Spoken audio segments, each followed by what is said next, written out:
اللہ کا بڑا فضل ہے, مجھے عادت ہے کبھی کبھار, میں نہیں کہہ رہا کہ کوئی بہت نیک ہوں, جب بھی کچھ توفیق ٹوٹی پھوٹی ملتی ہے دعا مانگنے کا لطف تنہائی میں آتا ہے. یہ تو اس لیے تاکہ لوگوں کو تھوڑا سا دعا مانگنے کا سلیقہ آ جائے, تھوڑا سا اللہ کے سامنے گڑ گڑانے کا ذوق پیدا ہو جائے. لیکن ہمارے ہاں جیسے ایسے لوگ آپ کو ملیں گے جو سال میں ایک دفعہ نہاتے ہیں عید کے دن, وہ بھی کوئی مشورہ دیتا ہے ان کو, تو ایسے لوگ بھی ہول سیل کے حساب سے موجود ہیں جو سال میں ایک دفعہ دعا کرتے ہیں. اور وہ اس لیے دعا میں آتے ہیں کہ چلو کبھی زندگی میں توفیق نہیں ملی تو آج ختم قرآن ہے, دعا میں شریک ہو جاؤ. غنیمت ہے, یہ نہ ہونے سے یہ بھی بہتر ہے. لیکن حقیقت یہ ہے کہ جس کو تنہائیوں میں اللہ کے سامنے مانگنے کی عادت کا چسکا لگ گیا اس کی زندگی بن جاتی ہے.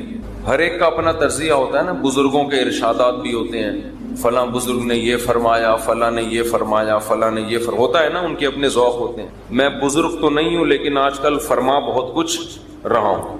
تو اگر آپ کہہ سکتے ہیں جی میں نے یہ فرمایا, فرمانے پر گورنمنٹ کی طرف سے کوئی پابندی نہیں ہے, اور تجربے انسان شیئر کر سکتا ہے, اس کو بھی کوئی پابندی نہیں ہے. یہ میں اس لیے کہہ رہا ہوں کہ یہ نہ سمجھے کہ مفتی صاحب بہت بڑے آج کل بزرگ بنے ہوئے ہیں اور آج کل فرمانا بھی شروع کر دیے انہوں نے, فرمودات ہوتے ہیں نا بزرگوں کے. ایک بات خوب اچھی طرح سمجھ لیں کہ دعا سے زیادہ مشکل عبادت میرے علم میں کوئی نہیں ہے. دنیا کا سب سے مشکل کام کیا ہے؟ دعا مانگنا. اور دعا سے بڑی عبادت بھی کوئی, بولو نا بھائی, مشکل بھی اور سب سے بڑی. بڑی کا مطلب کیا ہے؟ اللہ کا قرب, اللہ سے تعلق, اللہ سے محبت, اللہ اور بندے کا لنک جتنا دعا کے ذریعے بنتا ہے, میرا اپنا تجربہ یہ ہے کہ اتنا کسی اور عبادت سے نہیں, حتیٰ کہ روزے, زکوٰۃ, نماز سے بھی نہیں بنتا. میرا تجربہ ہے, غلط بھی ہو سکتا ہے. ابھی میں نے ارشاد فرمانا بولا تھا نا, ارشاد فرمایا, فرمایا پر تو آپ تھکے ہوئے بھی ہیں, تھوڑا سا چٹکلے بھی سنا دیتا ہوں. فرمایا پہ بہت دفعہ ایک لطیفہ سنا چکا ہوں, نئے نئے لوگ آ جاتے ہیں. ہمارے ایک دوست تبلیغی جماعت میں گئے, کوئی دیہاتی بھی ان کے ساتھ تھے. جب انہوں نے بیان شروع کیا کسی گاؤں میں, تو بیان میں کہنے لگے, فرمایا جو آدمی نماز نہیں پڑھتا وہ ایسے ہے جیسے زنا کرنے والا. فرمایا جو آدمی نماز نہیں پڑھتا وہ ایسے جیسے قتل کرنے والا. فرمایا ایسے فرمایا فرمایا کیا کہہ کے حدیثیں آ رہی ہیں. یہ صاحب کہتے ہیں میں نے سوچا کہ یار یہ حدیثیں آج میں پہلی مرتبہ سن رہا ہوں. فرمایا فرمایا, ہم نے تو کبھی نہیں سنا کہ نبی نے ایسے فرمایا. کہہ رہے میں نے بیان کے بعد اس کو پکڑ لیا کہ یار آج تو نے اتنا کچھ کہا کہ فرمایا. ہم جب کہتے ہیں فرمایا تو مراد نبی نے فرمایا نا. تو یار یہ جو اتنی ساری حدیثیں تو سنا رہا ہے کہ جو نماز نہیں پڑھتا ایسے جیسے قتل کیا, جو نماز نہیں پڑھتا ایسے جیسے زنا کیا, تو کس نے یہ فرمایا؟ کہہ رہے ہم نے فرمایا. کیا کہہ رہے؟ ہم نے فرمایا. ہم نے کہا بھائی یہ تیرے فرمودات کے لیے لوگ یہاں نہیں بیٹھے, کچھ بھی فرما دیتے. لیکن جیسے اس نے کچھ بھی فرما دیا, گورنمنٹ کی طرف سے فرمانے پر پابندی نہیں ہے, لیکن اس نے تو ویسے ہی فرما دیا نا. لیکن میں جو کچھ فرما رہا ہوں اس کے پیچھے ایک تجربہ ہے, ایک لاجک ہے, ایک دلیل ہے, ایسے ہی ہوائی بات نہیں ہے. سب سے زیادہ انسان کو اللہ کے قریب کرنے والی عبادت دعا. سب سے مشکل عبادت بھی کون سی ہے؟ بولو, دعا. آپ کہیں گے یار یہ کہاں سے مشکل ہو, روزہ کتنا مشکل ہے, صبح سحری میں اٹھو, سارا دن جو ہے وہ نہ کھاؤ نہ پیو. بہت سے لوگ کہتے ہیں روزے میں اللہ صرف ایک گھونٹ چائے کی اجازت دے دیتا نا. صبح جب سحری کے بعد فجر پڑھ کے 1 گھنٹہ سو کے جب اٹھتے ہیں تو ایسا لگتا ہے جیسے قبر سے کسی مردے کو اکھاڑا جا رہا ہے. عجیب سی حالت ہوتی ہے نا اس وقت. اسی طرح آفس میں پہنچ جاتے ہیں, اگر ایک آدھ گھونٹ چائے پینے کی اجازت ہوتی کیسے فریش ہو جاتے ہیں, لیکن اللہ نے اجازت نہیں دی. تو آپ کہہ سکتے ہیں اتنی مشکل عبادت روزہ, مفتی صاحب کہہ رہے ہیں نہیں دعا مانگنا اس سے بھی زیادہ مشکل. نماز کتنی مشکل عبادت, لیکن مولانا صاحب کہہ رہے ہیں یہ فرمایا بھی وہی فرمایا ہے جو اس نے فرمایا تھا. یہ کیا ہو رہا ہے بھائی اس کو؟ دنیا میں سب سے مشکل بات پتہ ہے کیا ہے؟ الفلاحیہ کا اسپیکر ٹھیک ہو جائے. حقیقت یہ کبھی ٹھیک, دیکھو اسٹائل دیکھو, ادھر بھی ڈالا ہوا ہے, ادھر بھی رکھا ہوا ہے, ادھر ایک اور لگا ہوا ہے, پھر بھی بیچارے لگے رہتے ہیں. یہ کہتے ہیں جنات ہیں. تو آپ کہہ سکتے ہیں بھائی کیسے مشکل ہے، اصل میں دعا، اور ایک اور اشکال ہوگا، آپ کہتے ہیں لوگ تو بہت دعائیں مانگتے رہتے ہیں، کتنی دعائیں مانگتے ہیں نا، صبح شام دعائیں مارکیٹ میں چل رہی ہیں ہول سیل کے حساب سے۔ اصل میں وہ دعائیں پڑھی جا رہی ہیں، مانگی، بولو، دعا پڑھنا بہت آسان ہے۔ یونس علیہ السلام نے مچھلی کے پیٹ میں لا الہ الا انت سبحانک انی کنت من الظالمین کہہ کے دعا پڑھی نہیں تھی، یہ دعا مانگی تھی، اور ہم کیا کر رہے ہوتے ہیں؟ پڑھ رہے ہوتے ہیں۔ جتنے مرد یہاں بیٹھے ہیں، جتنی خواتین بیان سن رہی ہیں اوپر، ان سے گزارش ہے کہ اپنے معمولات میں دعا کا اضافہ کریں اور اللہ سے دعا مانگنے کا معمول بنائیں۔ دعا مشکل کیوں ہے یہ میں بتانا چاہ رہا تھا۔ باقی جتنی عبادتیں ہیں ان میں کتنی ٹینشن ہوتی ہے، وضو کرو، پھر چل کے آؤ، صبح سحری میں اٹھو، روزہ رکھو، دعا میں تو کچھ بھی نہیں ہے، یوں کرو اور پڑھنا شروع کر دو۔ اصل میں دعا نام ہے دل کے لگنے کا، جذبے کے ساتھ مانگنے کا۔ شیطان انسان کو یہ باور کراتا ہے کہ تو مانگتا ہے ملے گا تجھے کچھ بھی نہیں، اس لیے مانگتا ہے ہی نہیں، پڑھتا ہے، کیونکہ جب مانگ رہے ہوتے ہیں نا تو پتا ہوتا ہے کہ ملنے والا، بولو، کچھ بھی نہیں، لیکن چونکہ مسلمان ہیں شاید ٹرائی کر کے دیکھتے ہیں، شاید کچھ ہو جائے، تو زبان تھوڑی گھس جائے گی۔ اس جذبے سے جب دعا مانگی جاتی ہے تو وہ دعا نہیں کہلاتی۔ دعا کا مطلب یہ ہوتا ہے کہ میں نے جس کے دربار میں ہاتھ پھیلائے ہیں وہ بڑا جواد اور کریم ہے، اور نبی نے فرمایا اللہ کو اس بات سے شرم اور حیا آتی ہے کہ کوئی اس کے سامنے ہاتھ اٹھائے اور اللہ ان ہاتھوں کو خالی واپس کر دے۔ جیسے علاقے کا سیٹھ ہو، سخی بھی ہو، کوئی بھیکاری اس کے پاس آئے اور وہ سیٹھ اسے دھکے دے کے نکال دے تو اسے شرم آئے گی اگر وہ غیرت مند ہوگا، تو اللہ سے زیادہ غیرت مند دنیا میں کوئی بھی نہیں ہے۔ تو جن کو یہ احساس ہو جاتا ہے نا کہ جو ہم مانگ رہے ہیں وہ مل رہا ہے، تو آپ سوچو ایک بادشاہ نے آپ کو آفر دے دی کہ یار جو 1 گھنٹے میں جتنا مانگنا ہے مانگ لو، میں سب دے دوں گا، تو آپ سارے کام کاج کو چھوڑ کر کس کو فوکس کرو گے؟ بولو، جب تک آپ تھک کے چور نہیں ہو جاؤ گے آپ رٹا لگا کے رکھو گے، مانگتے ہی رہو گے، مانگتے ہی رہو گے، آپ کو پتہ ہے سب مل رہا ہے۔ دوبارہ مثال دیتا ہوں، وزیر اعظم آ گئے بھی آپ کے پاس، آپ کے گھر پہ عیادت کے لیے، کورونا میں کوئی کیس چل رہا تھا، ایک مثال دے رہا ہوں، ایسا ہوتا نہیں ہے لیکن first ones upon a time, اور اس نے آپ بلکہ بلینک چیک دے دیا آپ کو، کسی IMF نے بلینک چیک دے دیا، جتنے پیسے بولو گے مل جائیں گے، ایسا ہوتا نہیں ہے، مثال دینے پر گورنمنٹ کی طرف سے کوئی پابندی نہیں، تو آپ اس چیک پہ کیا لکھو گے؟ بولو، 5 روپے، 10 روپے، 20 روپے، 30 روپے، وہ کہے کہ ایک ہی دفعہ بھرنے کی اجازت ہے، دوبارہ آپشن آپ پتہ کیا کرو گے، جو اس میں ہند سے جہاں لکھے جاتے ہیں نا 9 سے شروع کرو گے، وہ بھی چھوٹا سا 9 لکھو گے تاکہ جتنے 9 اس میں گھسیڑے جا سکتے ہیں میں گھسیڑ دوں، ایسا ہی ہوگا نا، چھوٹا سا 9 تاکہ بینک والا چشمہ لگا کے دیکھے، 9999999 یعنی 9 ارب 9 کھرب 99 ارب 99 کروڑ 99 لاکھ 99,999۔ کیا خیال ہے؟ نہیں آ رہی بات، میرا خیال ہے سمجھ۔ 9 کھرب سے بھی زیادہ اگر کوئی ہنسا ہوگا نا وہ بھی گھسڑ دو گے اس میں۔ 9 کھرب سے اوپر کیا ہوتا ہے؟ 99 کھرب، 9 کھرب نہیں، سوری غلطی ہوگی، ایک پورے 10 کھرب کا نقصان ہو رہا ہے بھائی۔ 99 کھرب 99 ارب 99 کروڑ 99 لاکھ 99,999 کا چیک بنا کے دو گے کہ نہیں دو گے؟ بشرطے کہ یقین ہو کہ یہ میں خواب نہیں دیکھ رہا ہوں، ورنہ بعض دفعہ آدمی کی آنکھ بھی کھل جاتی ہے ایسے موقع پہ۔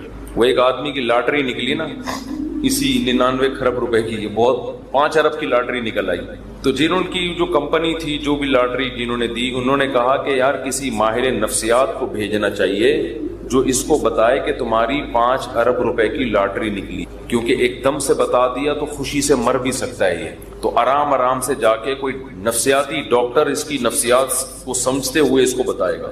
نفسیاتی ڈاکٹر کو بھیج دیا، نفسیاتی ڈاکٹر نے جا کے نا اس کو پہلے سمجھایا کہ دیکھ فرض کر لے تیری 1 لاکھ کی لاٹری نکل آئے تو کیا ہوگا؟ اس نے کہا خوش ہوں گا میں۔ 1 لاکھ پہ اس نے کہا چلو نہیں مرے گا، ٹھیک ہے نا، اب 1 لاکھ سے تھوڑا سا اوپر اچھا فرض کر 20 لاکھ کی لاٹری نکلے. اس نے کہا یہ کروں گا, دکانیں بناؤں گا, یہ کروں گا, ایک پلاٹ خرید لوں گا. اچھا ایسے 20 لاکھ سے اوپر آیا, 1 کروڑ تک پہنچا, 1.5 کروڑ تک, 2 کروڑ تک, 3 کروڑ تک. 3 کروڑ میں کیا کرے گا جی, اتنی دکانیں لے لوں گا, بحریہ ٹاؤن میں گھر لے لوں گا, وغیرہ وغیرہ. ہوتے ہوتے 5 کروڑ, جو اصل تھی نا 5 کروڑ تک آ گیا. اچھا یہ بتا 5 کروڑ کی لاٹری نکلی تو کیا کرے گا؟ اس نے کہا آدھی تجھے دے دوں گا. یہ سننا تھا, ماہر نفسیات کا انتقال ہو گیا. ماہر نفسیات کا انتقال ہو گیا, وہ بیچارہ برداشت نہیں کر سکا. یہ تو یہ تو میں ایک مثال دے رہا ہوں. 99 کھرب, 99 ارب, 99 کروڑ, 99 لاکھ, 99,999 اشاریہ بھی لگا دے گا آگے 99999. لیکن چونکہ ایسا ہوتا نہیں ہے, IMF کبھی کسی کو ایسے بلینک چیک اس طرح سے نہیں دیتا نہیں, اس لیے ہم یہ سب ہنسی مذاق کی باتیں سمجھی جاتی ہیں. لیکن اللہ کا معاملہ ایسا ہے کہ اللہ نے ہم سب کو بلینک چیک, بولو ہے, یہ بلینک چیک پکڑا دیا ہمارے ہاتھ میں. جو لکھنا ہے اس میں لکھ دو, میرے دربار میں پیش کر دو, میں دوں گا. جو مانگو گے بولو بھائی. اب جس کو اس پر یقین ہے نا, اس کو جتنا وہ دعا کو فوکس کرتا ہے اتنا کسی اور عبادت کو فوکس نہیں. وہ باقی عبادت کرتا بھی اس لیے کہ عبادت کر کے دعا مانگوں گا تو زیادہ قبول ہوگی. عبادت میں دعائیں زیادہ قبول ہوتی ہیں نا.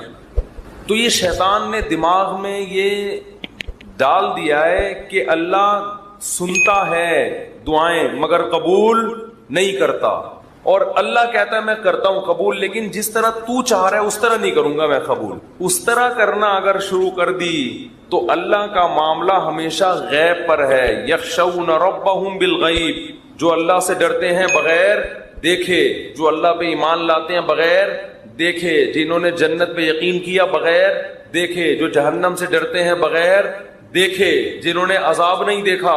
کیونکہ دیکھ لیں گے تو آزمائش ختم, پھر تو سارے نیک بن جائیں گے, سارے نیک. تو اللہ کہتے ہیں بھی مانگو نظر نہیں آئے گا. تو عقل مند لوگ گڑ گڑا کے اللہ سے مانگتے ہیں. اور یاد رکھو دعا میں تکبر کبھی مت کرو. تکبر نہیں کرو دعا میں. تکبر کیا ہے کہ اللہ کے سامنے روتے ہوئے شرم آ رہی ہے, یہ بہت بڑا تکبر ہے. دیکھو کسی دنیا دار سیٹھ کے سامنے انسان کو روتے ہوئے بھیک مانگتے ہوئے شرم آ جائے, یہ غیرت کا تقاضا ہے. لوگ کہتے ہیں نا اتنی سی حاجت پہ تو رو کیوں رہا ہے, کہتے ہیں نا لوگ, ارے آپ نے جا کے کسی سے لاکھ روپے قرضہ مانگا اور آنکھوں سے آنسو نکل گئے تو ٹھیک ہے, وہ ترس کھا کے آپ کو لاکھ روپے دے دے گا, مگر اس کی نظر میں آپ کی عزت بڑھے گی یا کم ہو جائے گی؟ کم ہو گیا. لاکھ کے پیچھے کیا کر رہا ہے؟ ابے یار ایک تو بولتے نہیں ہو نا, پھر مجھے تپ چڑھتی ہے. لاکھ کے پیچھے آنسو نکال رہا ہے. یہی کہے گا نا, ابے میرے سامنے آ کے رویا تھا, ابے تو کل بعد میں تانا بھی دے گا. کل آپ جب گاڑیوں میں گھوم رہے ہوگے نا, یہ گاڑیوں سے یاد آیا ایک چھوٹی سی بات وضاحت کر کے میں آگے چلتا ہوں. میری بھی آج کل ویڈیو آ رہی ہیں, وہ ایک ریسنگ کار چلا رہے ہیں مفتی صاحب اور ریوو میں جا کے اسٹائل سے بیٹھ رہے ہیں, 6 گارڈ ادھر 4 ادھر, ٹھاک ٹھاک چل رہا ہے. یہ ویڈیوز میں نہیں بناتا, نہ میرے چینل پہ اپلوڈ ہوتی ہیں, نہ مجھے یہ شو بازیاں پسند ہیں. یہ زہر لگتی ہیں مجھے یہ شو بازیاں.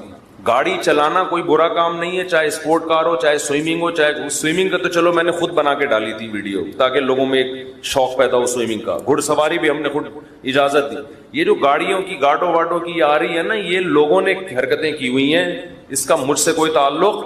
ابھی ایک ویڈیو آئی ہے, میں جا رہا ہوں ایسے اسٹائل سے, ریوو میں جا رہے ہیں مفتی طارق مسعود, اور وہ پھر اس نے سلو موشن میں چلایا, ایک دم میں اسپیڈ میں آ کے ایک دم سلو موشن, ایسے گاڑی میں آ کے بیٹھے, پھر پیچھے گارڈ آ کے.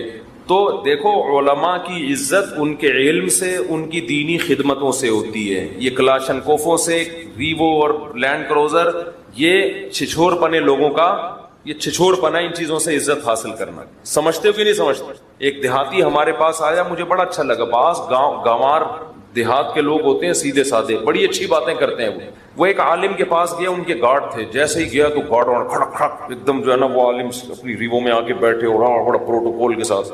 وہ گارڈ بھی شو مارنے کے لیے نا, خام خام میں وہ کیا ہوتا ہے یار, وہ تو گن کو لوڈ کر رہے ہیں نا شو مارنے کے لیے. تو یہ بیچارہ سیدھا وزیرستان کا تھا, یہ پٹھان تھا. مجھے کہنے لگا یار مفتی صاحب یہ تو شو بازیاں ہمارے ہاں اس سے بھی زیادہ ہیں. یہ علماء کو ان چیزوں کی کیا ضرورت ہے؟ جو آ رہا ہے تو ٹھک ٹھک کر کے نا وہ شو بازی, وہ ان کی شاید شو بازی کی نیت نہ ہو, لیکن دیکھنے میں ایسے ہی لگ رہا تھا. کہہ رہے علماء کی جو ہم عزت کرتے ہیں, ان کے علم, ان کے تقوی, ان کا اللہ سے تعلق ان کی دینی خدمتوں کی بیس پہ. کہہ رہے یہ ہمارے گاؤں میں یہاں سے زیادہ ہے. کہہ رہے ہمارے یہاں پوری ریپیٹر ہوتی ہے, مشین گنیں ہوتی ہیں.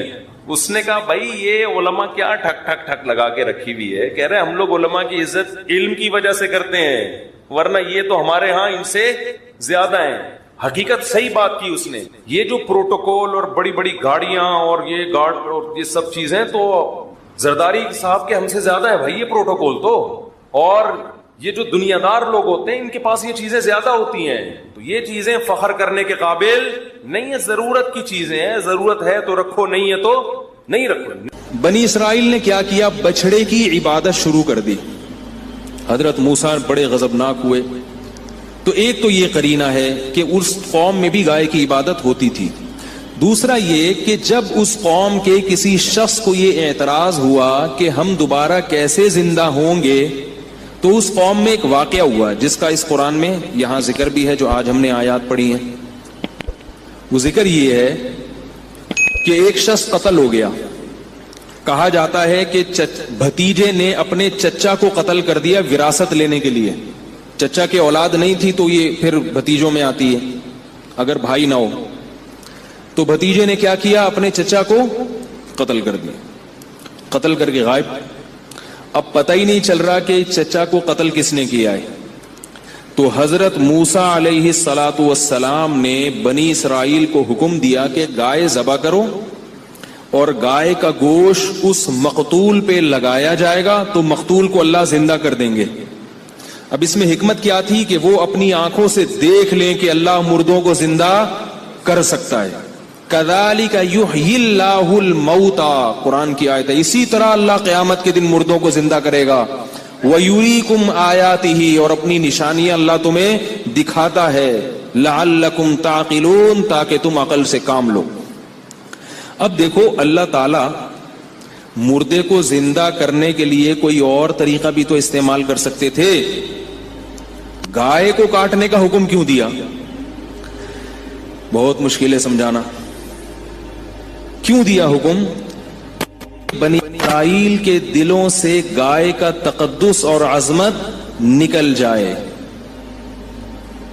کیونکہ انہوں نے گائے کی عبادت تو چھوڑ دی تھی لیکن توہم پرستی کی دنیا سے نہیں نکلے تھے. جیسے میرے بیانات سننے والے عاملوں کے خلاف سن سن کے عقیدہ مضبوط ہو جاتا ہے, مگر پھر بھی دل میں کچھ کالا کالا رہتا ہے کہ کہیں کوئی کچھ کر نہ دے ہمارے اوپر. تو اس توہم پرستی کا علاج یہ ہے کہ جیسے اللہ نے بنی اسرائیل سے کہا کاٹو اس گائے کو, دیکھو کچھ بھی نہیں ہوگا, کاٹو اپنے ہاتھوں سے کاٹو. تو اسی طرح میں یہ کہتا ہوں کہ عاملوں کے خلاف صبح و شام بولا کرو, عاملوں کو جا کے بولا کرو کہ تمہارے پاس جتنے جن ہیں, چڑیل ہیں اور روحانی ٹوٹکے تمہیں جادو منتر آتے ہیں, میں بیٹھا ہوا ہوں, سارے تعویذ مجھے دو, میں اپنے شلوار کے نیفے میں رکھوں گا, اگر میرا ایک بال بھی خراب ہو گیا تو میرا نام بدل دینا. یہ کام جب تک نہیں کرو گے تو آپ کے اندر عاملوں کے خلاف کانفیڈنس پیدا نہیں ہوگا. فضول میں توہم پرستی میں ڈرتے رہو گے ان پاگلوں اور احمقوں سے. اور عامل چاہے دیوبندی ہو, چاہے بریلوی ہو, چاہے کسی بزرگ کا خلیفہ ہو, چاہے بزرگ ہو, چاہے تبلیغی ہو, چاہے جہادی ہو, چاہے خانقاہ میں بیٹھا ہو, چاہے اس کے ہاتھ سے لوگوں کو فائدہ ہو رہا ہو, نقصان ہو رہا ہو, سب ایک جیسے ہوتے ہیں. البتہ دو قسمیں ہیں ان کی, کچھ جان کر الو بناتے ہیں, کچھ جان کر یہ کام نہیں کر رہے, واقعتاً نیک ہوتے ہیں مگر عملیات کر کر کے بیچارے بیوقوف بن چکے ہوتے ہیں, ان کا دماغی توازن خراب ہو چکا ہوتا ہے, خود ان کو ان کی سیٹنگ آؤٹ ہوتی ہے, وہ سمجھتے ہیں کہ اس پر جن ہے حالانکہ اس پر جن نہیں ہوتا, ان کے عملیات کر کر کے اپنا دماغ خراب ہو چکا ہوتا ہے. نیک ہوتے ہیں بعض لوگ, ان میں نئے لوگ آئے ہوئے ہیں, ذرا جلدی سے چھوڑا سا کرنے, تو بہت دن ہو گئے نہیں بولا بھائی, بہت دن ہو گئے یار. آپ لوگ پھر بولتے یار مولوی صاحب پھر عاملوں بھی شروع ہو جاتے, تھوڑا سا بولنے دو. بعض ان میں واقعتاً نیک ہوتے ہیں, یاد رکھو, میں یہ نہیں کہہ رہا سارے فراڈی ہوتے ہیں, نیک ہوتے ہیں مگر وہ جو فلیتے پلیتے پڑتے ہیں نا بیٹھ کے عملیات اور چلے ولے, اس سے کیا ہوتا ہے دماغی سیٹنگ آؤٹ. میں نے ان میں نیک تو دیکھے ہیں مگر کوئی بھی نارمل نہیں دیکھا, سارے اب نارمل دیکھے ہیں, سب اب نارمل ہوتے ہیں. خیر اتنا کافی ہے آج کے لیے, باقی 27ویں رات کو انشاءاللہ. اچھا چلیں آگے. تو بنی اسرائیل کو اللہ نے کیا حکم دیا کہ گائے کو کاٹو تاکہ تمہارے دلوں سے یہ تقدس نکلے. بھائی جب یہ خدا نہیں ہے تو جیسے دوسرے جانور ہیں, بکری کو کاٹ کے کھاتے ہو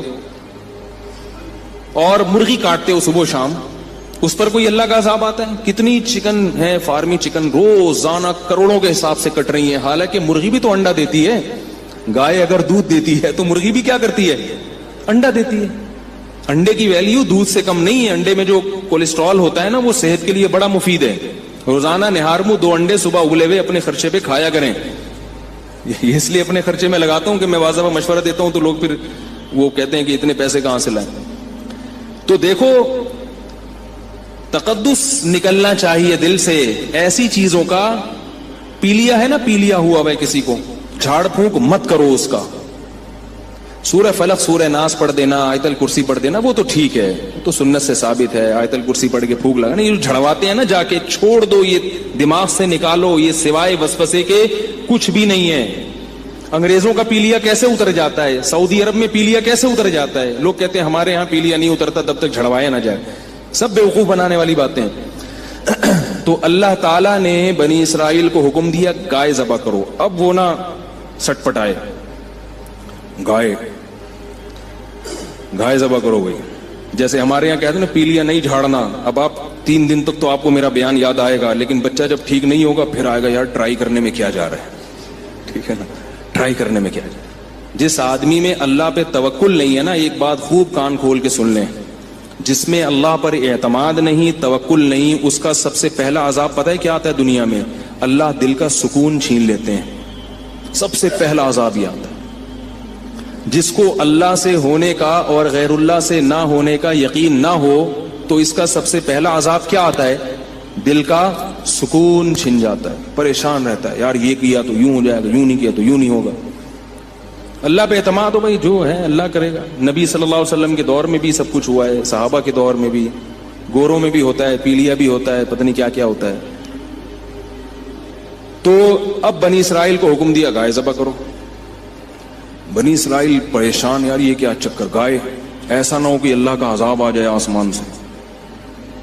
اب پوچھے کوئی ان سے کہ بھائی کیا ہوگا, کہ نہیں بھائی ہم اس کو معبود تھوڑی سمجھتے ہیں. بالکل غلط, کچھ بھی نہیں ہے. دودھ دیتی ہے, مرغی انڈا دیتی ہے, گائے دودھ دیتی ہے. ٹھیک ہے نا, تو بھائی کاٹو نا. کاٹنے میں ہیل و حجت سے کام لینے لگے. گائے کیوں کاٹیں یار, تو کاٹ بھائی, میں نہیں کاٹ رہا, تو خرید کے لا سوراب گوٹ سے, ایسا نہ ہو میرے اوپر بلی آ جائے, تو کاٹ, تو کر. تو اب وہ موسیٰ علیہ السلام سے ہیل اور حجت کرنے لگے. موسیٰ علیہ السلام سے کہنے لگے ما ہیا, گائے کیسی ہونی چاہیے. سوالات بعض دفعہ اس لیے زیادہ کیے جاتے ہیں کہ کام کرنے کا موڈ نہیں ہوتا آپ کا. موسیٰ علیہ السلام نے کہا لا فارض ولا بکر, گائے جو ہے نہ تو بہت بچی ہو اور نہ بوڑھی ہو, بالکل درمیانی گائے.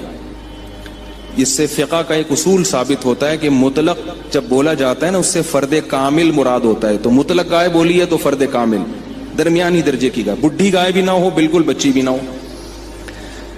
کہنے لگے اے موسیٰ علیہ السلام, ایسے تو کروڑوں قسم کی گائیں ہوتی ہیں. ما لونہا, رنگ کیسا ہونا چاہیے؟ حضرت موسیٰ علیہ السلام کو غصہ آیا ان کے فضول قسم کے سوالات پر.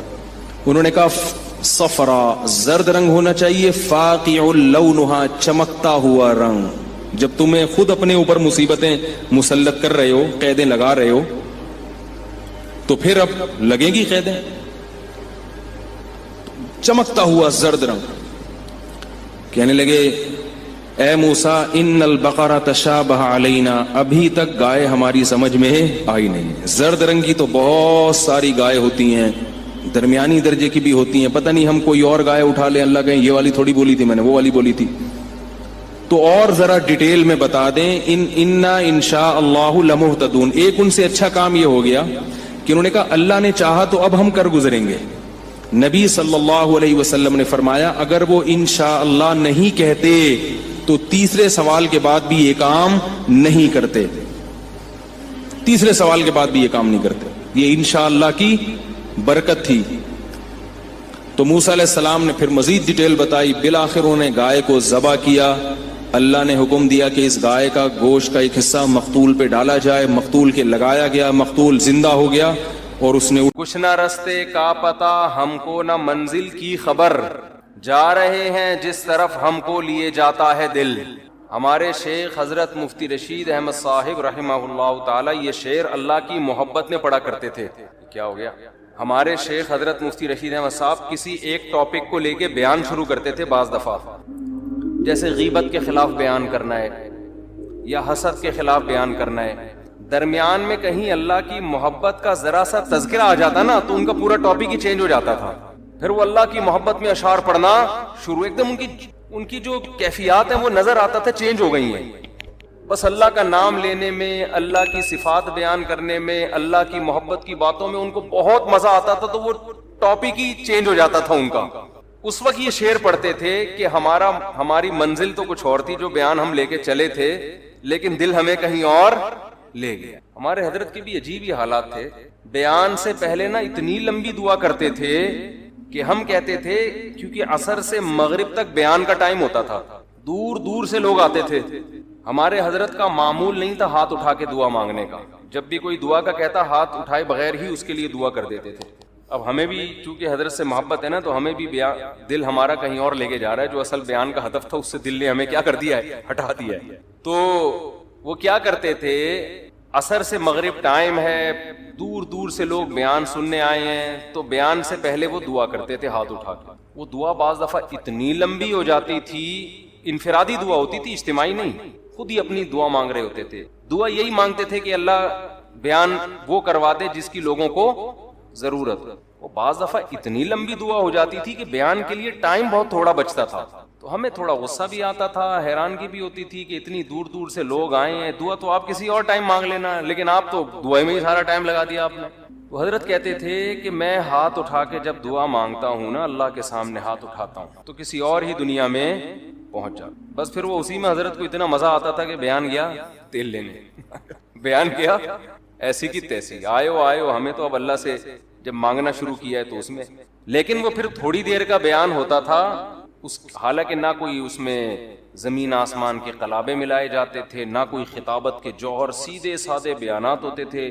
لیکن ان بیانات نے ایسی لوگوں کی زندگیوں کو چینج کیا ہے. آج لفاظی بہت ہے, درد دل مارکیٹ سے شارٹ ہے, درد دل نہیں. تو ان کی دعا دیکھ کے نا اتنی لمبی دعا کے بعد بیان شروع ہوتا تھا, پھر اس دعا کے آثار ان کے بیان میں جھلک رہے ہوتے تھے. تو وہ جب کوئی ٹاپک لے کے چلتے, درمیان میں کہیں اللہ کی محبت کی بات آ گئی نا, تو ان کا پورا بیان چینج ہو جاتا تھا. وہ پھر اللہ کی محبت میں اشعار بہت یاد تھے ہمارے حضرت کو. اتنے اشعار یاد تھے کہ ایک دفعہ کسی نے ان کو کیسٹ دی کہ آپ کو جتنے اشعار یاد ہیں نا اس کیسٹ میں ریکارڈ کر دیں. میرا خیال ہے 1.5 گھنٹے کی وہ کیسٹ تھی. تو حضرت شاعری کرتے کرتے کرتے کرتے کیسٹ پلٹ دی, کرتے کرتے کیسٹ ختم ہو گئی, مگر حضرت کے اشعار ختم نہیں ہوئے, اور وہ سارے اللہ کی محبت میں اشعار پڑھتے تھے. تو اس وقت حضرت یہ شعر پڑھا کرتے تھے کہ جب اللہ کی محبت پہ بات شروع ہو جاتی تھی نا, پھر کہتے تھے کہ کچھ نہ رستے کا پتہ ہم کو نہ منزل کی خبر. یعنی بیان میں تو اب ہمارا منزل پتہ ہی نہیں, ہم کیا ٹاپک لے کے چلے تھے. جا رہے ہیں جس طرف ہم کو لیے جاتا ہے دل. اب تو دل نے ہم سے جو کہلوا دی اب تو ہم وہی کہیں گے. لیکن وہ تو اللہ کی محبت میں تھا نا, وہ تو وہاں تو ٹاپک سے ہٹ جانا ہی ٹاپک تھا. حضرت مفتی تقی عثمانی صاحب دامت برکاتہم کا شعر ہے نا کہ یہاں تو عین منزل ہے, وہ کیا ہے یار, تھکن سے چور ہو جانا. اللہ کی محبت کی جو راستہ ہے نا, اللہ کی محبت میں آپ جو راستہ طے کرتے ہو اللہ کو پار کرنے کے لیے, اللہ کو پانے کے لیے, اللہ کو حاصل کرنے کے لیے آپ جو راستہ طے کرتے ہو نا, اس طے کرنے میں تھک جانا یہی منزل ہے عاشق کے لیے. دیکھو آپ جب کسی ہدف پہ چلتے ہو, راستے میں تھک گئے آپ, تو منزل تک پہنچنا مشکل ہو گیا نا, تو وہ آپ کا سفر کیا ہو گیا, ضائع. لیکن حضرت مفتی تقی عثمانی صاحب رحمہ اللہ نے بڑا پیارا شعر کہا کہ اللہ کی راہ میں اللہ کو پانے کے لیے تھک جانا ہی منزل ہے. اللہ یہی چاہتے ہیں کہ تھک جاؤ بس, تم اس تھکاوٹ سے ہی میں ملوں گا. کیا کریں, وہ ذوق ہی نہیں ہے. ابھی میں کرکٹ کی باتیں شروع کر دوں, ابھی میں عمران خان پہ وہ سیاسی تبصرے شروع کر دوں, شادیوں کی باتیں شروع کر دوں, بہت مزہ آئے گا ایک دم. اچھا, جس کی زیادہ شادیاں ہوتی ہیں نا اس کو اللہ کی محبت کی باتیں بہت جلدی سمجھ میں آتی ہیں, کیونکہ دکھی دل ہوتا ہے نا, ٹوٹا ہوا دل, اجڑا ہوا. وہ کہتے ہیں مجھ سے اللہ کی محبت ہی کی باتیں کیا کرو, عورتوں کی باتیں مجھ سے یہ کنواروں کے شوق ہیں کہ اللہ کی محبت کے بجائے خواتین کی باتیں کرو، شادیوں کی بات، لیکن جب ہو جاتی ہے نا 2-3 تو پھر آدمی کہتا ہے یار اللہ کی محبت کی باتوں میں اللہ نے بڑا مزہ رکھا ہے. یہ بھی ایک فائدہ ہے. حضرت ایک اور شعر پڑھتے تھے، مجھے تو شاعری کا زیادہ ذوق نہیں ہے تو مجھے پورے شعر یاد نہیں رہے. وہ ایک اور شعر پڑھتے تھے، بس ایک بجلی سی پہلے کوندی پھر آگے کی کچھ خبر نہیں ہے، مگر جو پہلو کو دیکھتا ہوں تو دل نہیں ہے جگر نہیں ہے. یعنی اللہ کی محبت میں ہم دل بھی گواں بیٹھے اور جگر بھی.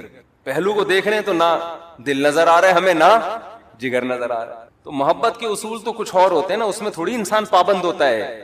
آپ نے اپنی محبوبہ کو ٹائم دیا 10 منٹ کا ملاقات کا، تو ایسا تھوڑی ہوگا آپ اینڈ ٹائم پہ پہنچے، ٹھیک اسٹاپ واچ لگا کے 10 منٹ کی میٹنگ ہوئی، اچھا جی میٹنگ برخاست، ہمارا آپس کی میٹنگ 10 منٹ کی طے ہوئی تھی، چلتے ہیں، آپ اپنا خیال رکھیے گا، مجھے بھی میرا بھی رکشا کھڑا ہوا انتظار کر. ایسے ہوتا ہے؟ وہاں تو ٹائم ویسٹنگ ہی کیا ہے، مطلوب ہے. وقت کا ضائع کرنا ہی عاشق کے لیے کہ بھائی ٹائم ویسٹ کرو، ہم آئے اس لیے ہیں. ہاں کوئی بزنس کی میٹنگ ہو رہی ہے یا کوئی اور کوئی کسی کو، اس میں آدمی ٹائم دیکھتا ہے، بھائی 10 منٹ 15 منٹ ہو گئے بس اب جاؤ یار، اپنا دماغ کیوں کھا رہے ہو ہمارا. وہ بار بار میں واقعہ سناتا ہوں نا حضرت موسیٰ علیہ السلام والا. موسیٰ علیہ السلام کی جب اللہ سے کلام ہوا، اس واقعے سے میں ایک سبق دلاؤں گا. بہت سے لوگ کہتے ہیں ہم جب ذکر کرتے ہیں تو ذکر میں مزہ نہیں آتا.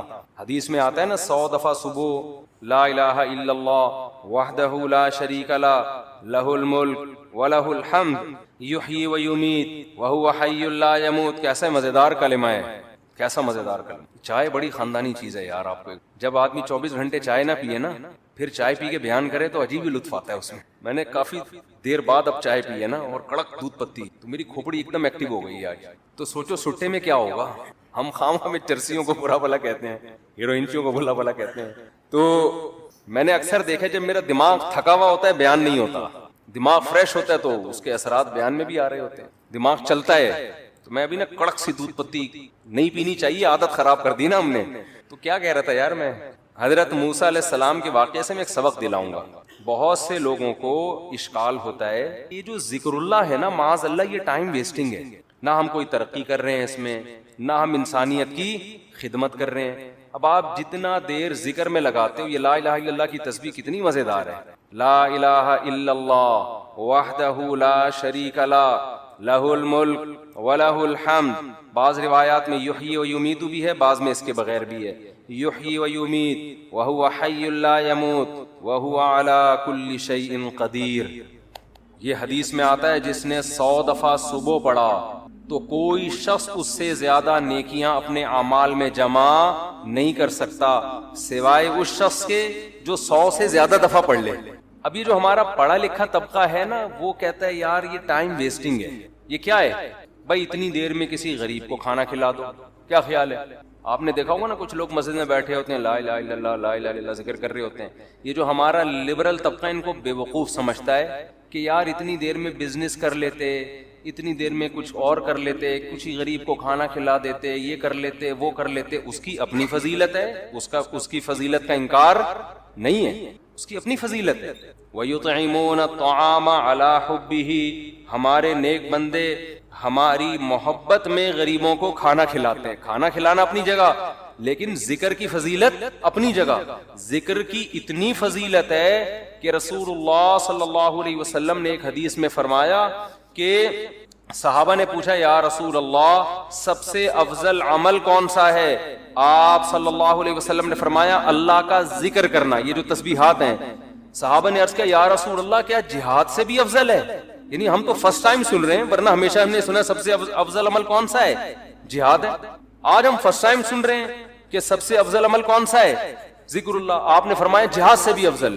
یہاں تک کہ تم اللہ کے راستے میں گھوڑا لے کے نکلو اور تمہارے گھوڑے کی ٹانگیں کاٹ دی جائیں، اس سے بھی زیادہ افضل ہے کہ اللہ کا ذکر کرو. اب علماء نے تطبیق دی ہے کہ بھئی زیادہ تر حدیثوں میں تو ہے کہ جہاد افضل ہے، لیکن اس حدیث میں کیا آ رہا ہے؟ ذکر افضل. تو تطبیق یہ ہے کہ ثواب کے اعتبار سے تو جہاد ہی افضل ہے، ظاہر اس میں قربانی زیادہ ہے، لیکن ذکر کو افضل اس لیے قرار دیا گیا کہ جہاد کا مقصد بھی کیا ہے؟ لوگوں کو اللہ کی یاد اور اللہ کی عبادت پر لانا. تو مقصد کے اعتبار سے کیا چیز افضل ہے؟ ذکر. کیونکہ جہاد مقصود نہیں ہے، ذریعہ مقصود ہے. جہاد مقصود نہیں، کیونکہ فقہا لکھتے ہیں کہ جہاد میں کوئی بھی کام ایسا نہیں ہوتا جو اللہ کی پسند کا ہو. کیونکہ خون خرابہ ہے، اور خون خرابہ قرآن کیا کہتا ہے؟ اللہ کو پسند نہیں ہے. چاہے کافر کا خون بہے، چاہے مسلمانوں کا بہے، اللہ خون خرابے کو پسند نہیں کرتے. لیکن اس لیے خون خرابہ پسند کیا جا رہا ہے کہ اگر یہ نہیں ہوگا تو تمہارا خون خرابہ ہو جائے گا، پھر صحیح ہے نا، کفر غالب آ جائے گا اور فساد، زنا پھیلا دے گا دنیا میں، برائی پھیلا دے گا. اس کی مثال ایسے، آپ کی باڈی میں کوئی کانٹ چھانٹ کرے اچھا کام ہے، لیکن جب پھوڑا نکل آتا ہے تو وہ پھیل نہ جائے، کینسر نہ بن جائے، تو بالآخر اس کو آپریٹ کر کے نکالنا پڑتا ہے. گردہ نکال دیتے ہیں ڈاکٹر. اب کسی کا گردہ نکال دینا، اس کی کمر کا آپریشن کر کے یہ کوئی بذات خود اچھا کام ہے؟ برا کام ہے. لیکن بھائی وہ مجبوراً اس لیے کرنا پڑ رہا ہے کہ یہ گردے میں کینسر کی رسولی بن گئی ہے، یہ نہیں کاٹا تو دوسرا بھی خراب ہو جائے گا.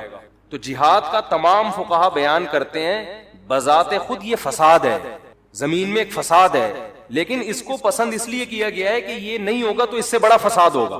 ورنہ اللہ زمین میں فساد کو پسند نہیں کرتے، خون خرابے کو پسند نہیں کرتے، چاہے وہ کافر ہی کا خون خرابہ ہو. یہی تو وجہ ہے کہ جب اللہ نے فرشتوں کو بتایا کہ میں ایک مخلوق پیدا کرنا چاہ رہا ہوں آدم، تو فرشتوں نے کیا کہا؟ یسفک الدماء، یہ زمین میں خون بہائے گا. فرشتے جانتے تھے کہ خون بہانا اللہ کو پسند نہیں ہے، ورنہ فرشتے یہ اعتراض تھوڑی کرتے، بلکہ فرشتے یہ بتاتے کہ اللہ یہ جہاد کرے گا، خون بہائے گا. دو اور ایسے آدم ہونے چاہیے. کیا خیال ہے؟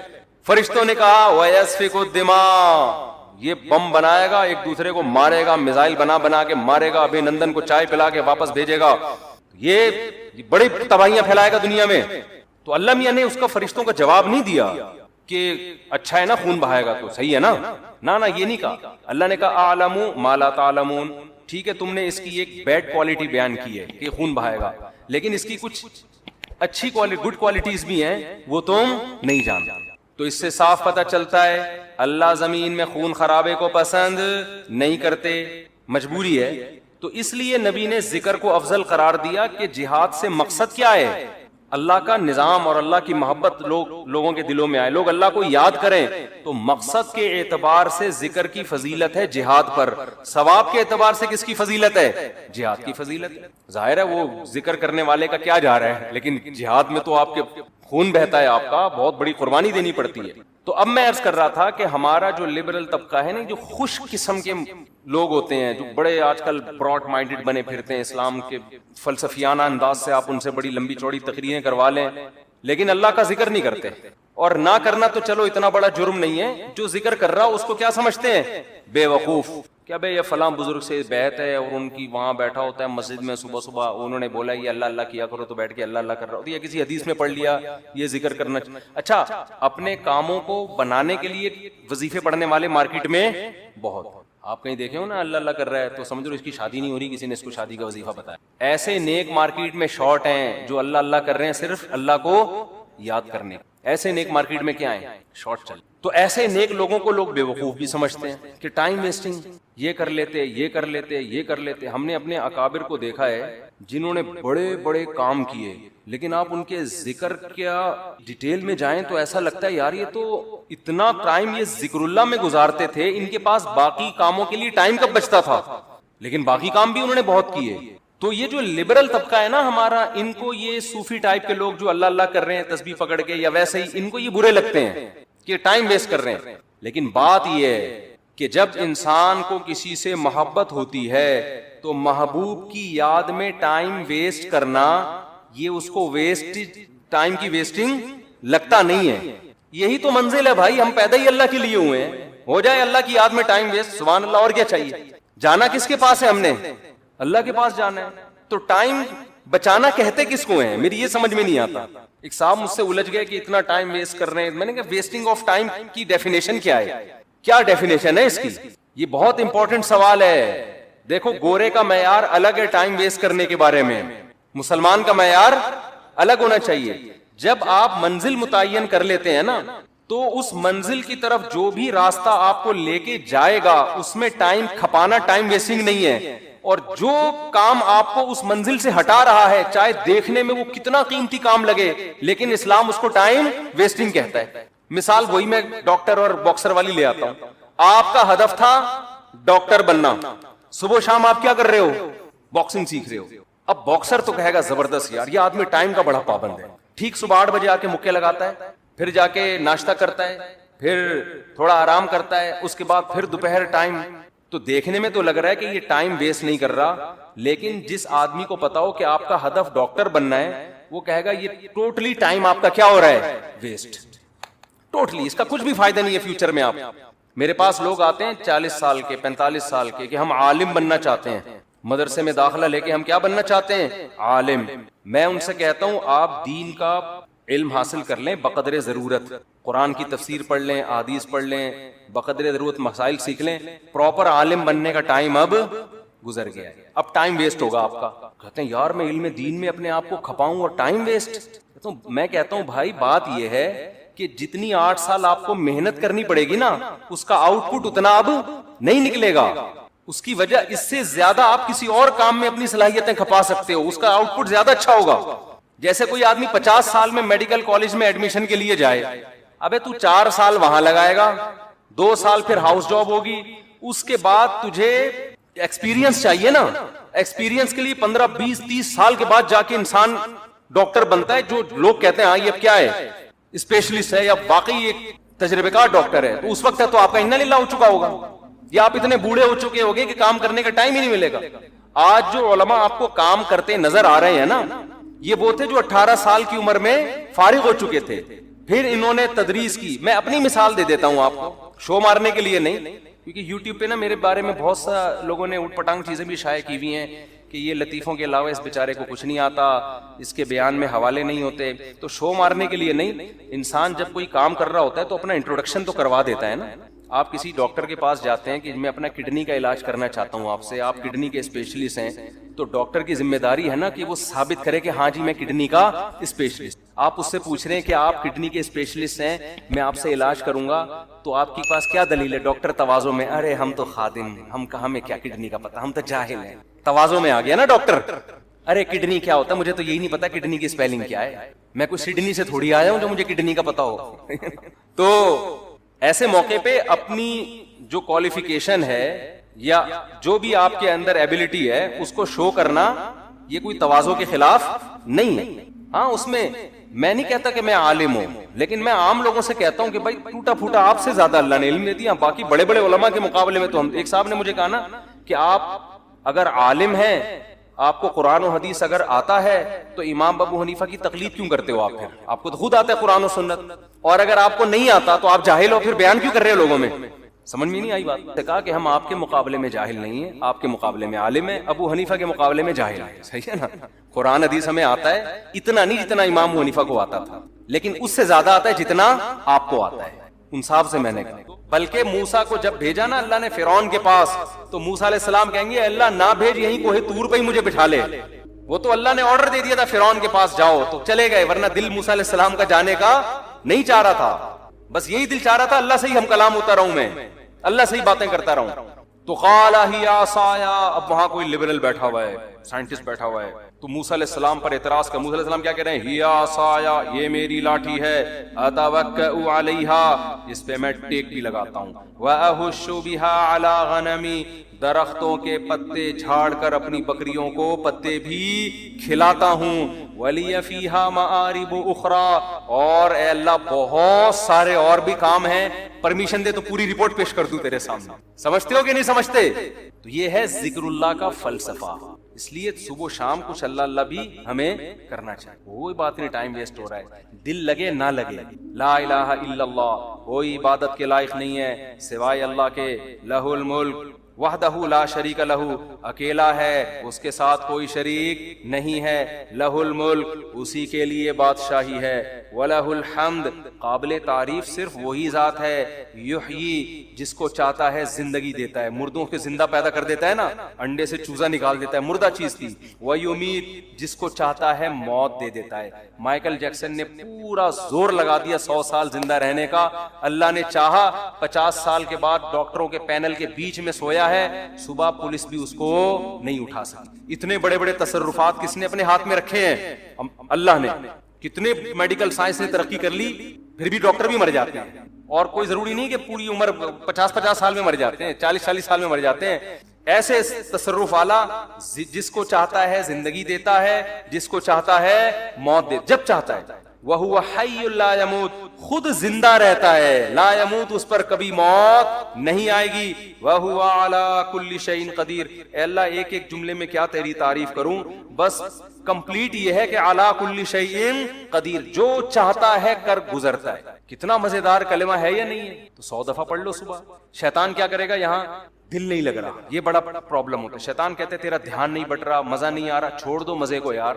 ہم نے بڑے بزرگوں سے سنا ہے کہ اگر اللہ کے ذکر میں دل نہ لگ رہا ہو نا تو ٹینشن نہ لیا کرو، یہ سوچا کرو زبان تو اللہ کو یاد کر رہی ہے نا، یہ بھی بہت بڑی زبان یاد کر رہی ہے، کافی ہے. دل بھی انشاءاللہ ایک نہ ایک دن لگ جائے، نہ بھی لگے تو عین منزل ہے، تھکن سے چور ہو جانا. کیا خیال ہے؟ نہ لگے دل یار. میں نے قصہ سنایا نا، ہمارے کلاس فیلو تھے مدرسے میں، وہ جیسے ہی نماز کے لیے کھڑے ہوتے نیند آ جاتی. وہ بےچارے بڑے بیزار کے یار ویسے ٹھیک رہتا ہوں نماز کے لیے کھڑے ہوتے، سجدے میں جاتے ہم اونیاں مار کے اٹھاتے تھے نماز میں نا، اٹھ جا بھائی اگلا سجدہ آنے والا ہے. وہ بہت تنگ آ گئے نا، انہوں نے حضرت کو لکھ کے دیا. حضرت نے کہا کہ کوئی بات نہیں یار، آپ جان کے تو نہیں سو رہے نا، اللہ کو یہی ادا پسند ہے کہ نیند آ رہی ہے، دل نہیں لگ رہا، پھر بھی کیا کر رہے ہیں؟ میرے حکم پر عمل. مزوں کی زندگی جنت میں ہے. یہاں نماز میں مزہ آ جائے اچھی بات ہے، ذکر میں مزہ آ جائے یہ تو زیادہ اچھی بات ہے. مزہ نہیں آ رہا کوئی بات نہیں، زبان سے کرتے رہو چاہے مزہ نہ بھی آئے. آخرت میں اللہ ذکر کی لذت انشاءاللہ دے دے گا. قرآن میں آتا ہے کہ جنتی اللہ کا ذکر کریں گے لذت حاصل کرنے کے لیے، کیونکہ وہاں تو ان کو وہ مزہ آئے گا جو موسیٰ علیہ السلام کو اللہ سے بات چیت میں مزہ آ رہا. تو جنتیوں کو اللہ کا نام لینے میں جنت میں ذکر کا کوئی ثواب نہیں ہے، یہاں ثواب ہے، وہاں کوئی ثواب نہیں ہے. کیوں؟ وہاں جنتیوں کو مزہ اس کام میں آ رہا ہوگا، اللہ کو یاد کرنے میں، اللہ کی حمد و ثنا کرنے میں. تو اس لیے ذکر میں مزہ آئے نہ آئے کر لیا کرو، ہمت کر کے عادت ڈالو اس کی. تو خیر میں بات کو بس سمیٹ رہا ہوں 5 منٹ میں. تو میں یہ عرض کر رہا تھا کہ شیطان کیا کرتا ہے؟ آپ کو آپ کی منزل سے ہٹاتا ہے. ہماری منزل کیا ہے؟ جنت. تو ہم نے فوکس ان اعمال کو کرنا ہے جو ہمیں کہاں لے کے جاتے ہیں؟ جنت میں. اور وہ اعمال اللہ نے قرآن میں بیان کیے ہیں کہ زنا مت کرو، چوری مت کرو، سمجھ رہے ہو، جھوٹ مت بولو، پیسوں میں کرپشن. یہ ساری آیتیں میں پڑھوں گا نا تو بیان لمبا ہو جائے گا، ایک ایک چیز پر آیت ہے. وَيْلٌ لِّلْمُطَفِّفِينَ إِذَا اكْتَالُوا عَلَى النَّاسِ يَسْتَوْفُونَ. اپنا حق جب لینے کی باری آتی ہے پورا حق لیتے ہو، جب دینے کی باری آتی ہے ڈنڈی مارتے ہو. یہ کام مت کرو. اوفوا بالعہد، کسی سے ایگریمنٹ کرو تو معاہدوں کو پورا کرو. لا يحل لكم ان ترثوا النساء کرہا، عورت کا مال بولو نا مت کھاؤ. سمجھتے ہو؟ بہت ساری اس طرح کی، اس میں کسی کا اختلاف نہیں ہے، کوئی حنفی کا، شافعی کا، کوئی اہل حدیث کا، کوئی دیوبندی بریلوی، اس پہ سب متفق ہیں. لیکن ان چیزوں پہ بحث نہیں ہوتی. ہماری بحث شروع کہاں سے ہوتی ہے؟ ان موضوعات سے شروع ہوتی ہے جو قرآن نے بیان نہیں کیے. کیوں شروع ہوتی ہے؟ اپنی علمیت کو جھاڑنے کے لیے کہ مجھے یہ بھی آتا ہے، مجھے رفع الیدین کی حدیثوں کا سارا پتا ہے، مجھے امام کے پیچھے فاتحہ والی حدیث حوالوں کے ساتھ یاد ہیں. کوئی مولوی لے آؤ میرے سامنے جس کو پتا ہو. یہاں سے شروع ہوتی ہے ہماری تقریر. سمجھ رہے ہو نا؟ ابے عوام کو اس کا کیا فائدہ؟ یہ تو صحابہ میں اختلافی مسئلہ تھا. ہمارے حضرت سے کسی نے فون کر کے پوچھا کہ وہ فلاں کہتے ہیں امام کے پیچھے فاتحہ اگر نہیں پڑھتے نماز نہیں ہوتی. تو حضرت کا اس پہ رسالہ ہے اصل الفتاوی میں عربی میں کہ امام کے پیچھے فاتحہ فقہ حنفی میں جائز نہیں ہے. اس کے دلائل عربی میں رسالہ ہے. تحقیق کتنی تھی، لیکن حضرت نے فون پہ وہ تحقیق نہیں جھاڑی. حضرت نے ان سے کہا کہ جو آپ کو اس بحث میں الجھا رہا ہے نا، کہہ رہا ہے امام کے پیچھے فاتحہ نہیں پڑھو گے تو نماز نہیں ہوتی، اس سے کہو کہ کیا صحابہ میں بعض ایسے تھے جو فاتحہ پڑھنے کے قائل نہیں تھے؟ تو وہ یقیناً ایسے صحابہ تھے. تو کہا ان کی ہو جاتی تھی، جب ان کی ہو جاتی ہے ہماری بھی ہو جاتی ہے. ٹھیک ہے نا؟ مختصر جواب دیا کہ بھائی کوئی اور کام میں لگا اپنے آپ، کیونکہ حضرت اس کو وہ رسالے میں الجھاتے تھے، پھر وہاں سے جواب، پھر یہاں سے جواب، اور پھر وہ جب مرنے سے پہلے بہت بڑا امام کے پیچھے فاتحہ والے مسئلے میں PhD کر کے جاتا اور ساری زندگی علماء کو برا بلا کہنے میں. ابے ان کو کیا پتا، یا تو اہل حدیث کی مخالفت میں زندگی کھپا دیتا یا حنفیوں کی مخالفت. صحابہ کرام میں فاتحہ پڑھنے والے بھی تھے اور نہیں پڑھنے والے بھی، لیکن ان بحثوں کو انہوں نے موضوع نہیں بنایا. جس کے پاس جو حدیث پہنچی عمل کر رہا ہے اس پہ. انہوں نے موضوع کس کو بنایا؟ روم اور فارس کو. لڑنا ہے بھائی، جہاد کرنا ہے. سلطنت بڑی بڑی جو سلطنتیں ہزار سال سے ان کے اکھاڑ کے پھینک دیا، انہوں نے اکھاڑ کے وہاں جا کے اسلام قائم کیا. پھر کوئی زور سے آمین کہہ رہا ہے، کوئی کیا کہہ رہا ہے، آہستہ آمین. اگلے کی واٹ لگا دی، اگلے کی کیا لگا دی، ایسی کی بت پرستی ختم کر دی. محمود غزنوی نے سومنات کے مندر توڑ دیے نا, حنفی تھا محمود غزنوی, تو اس کو شافیوں سے بھی کوئی مسئلہ نہیں تھا, کیونکہ ہندوستان میں کیرلا میں شافی بھی بہت تھے, انہوں نے بھی محمود غزنوی کا ساتھ دیا ہوگا. انہوں نے کہا بھائی بت پرستی کے سب خلاف ہیں, کوئی بات نہیں یار, فاتحہ پڑھ رہا ہے نہیں پڑھ رہا, یوں کر رہا ہے نہیں کر رہا, کر رہا تو اللہ کی عبادت ہے نا, تو اس سے کیا ہو جاتا ہے, یوں کر لیا یوں نہیں کیا.